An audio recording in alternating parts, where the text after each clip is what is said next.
In today's video, I'm going to teach you how to make an image clickable on your website. This is a great way to guide your audience to more related content, an external resource, or allow them to download a file. So, let's dive right into it. First, you're going to need to access the page where your image is located.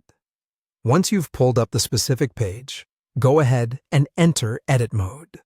This usually means clicking an Edit button or a similar option within your content management system.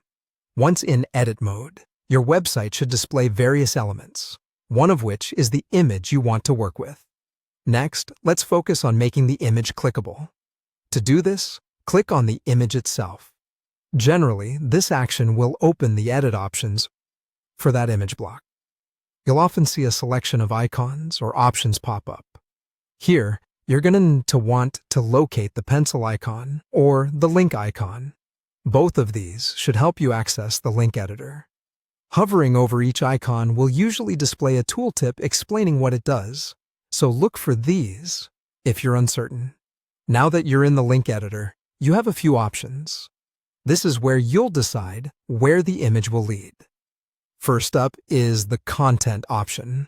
This allows you to link the image to an internal page on your website.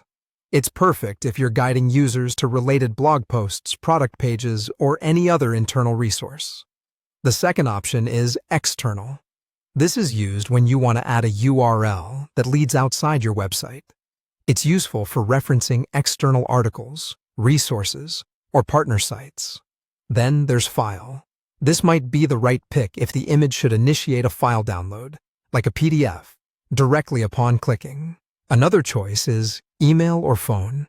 If you want the image to open an email compose window or dial a phone number directly, this is the option you'd select.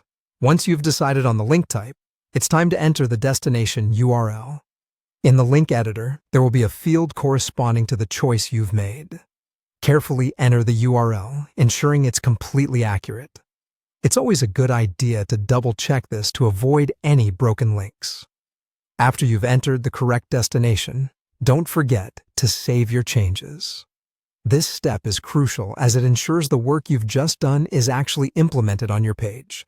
Click Apply to confirm your input in the link editor, and then make sure to hit Save or Update for the entire page to lock in your changes. And there you have it. Your image should now be a functional, clickable link that enhances the accessibility and usability of your website. Thank you for tuning in today. With these straightforward steps, integrating clickable images will be a breeze, allowing you to provide a seamless and interactive user experience.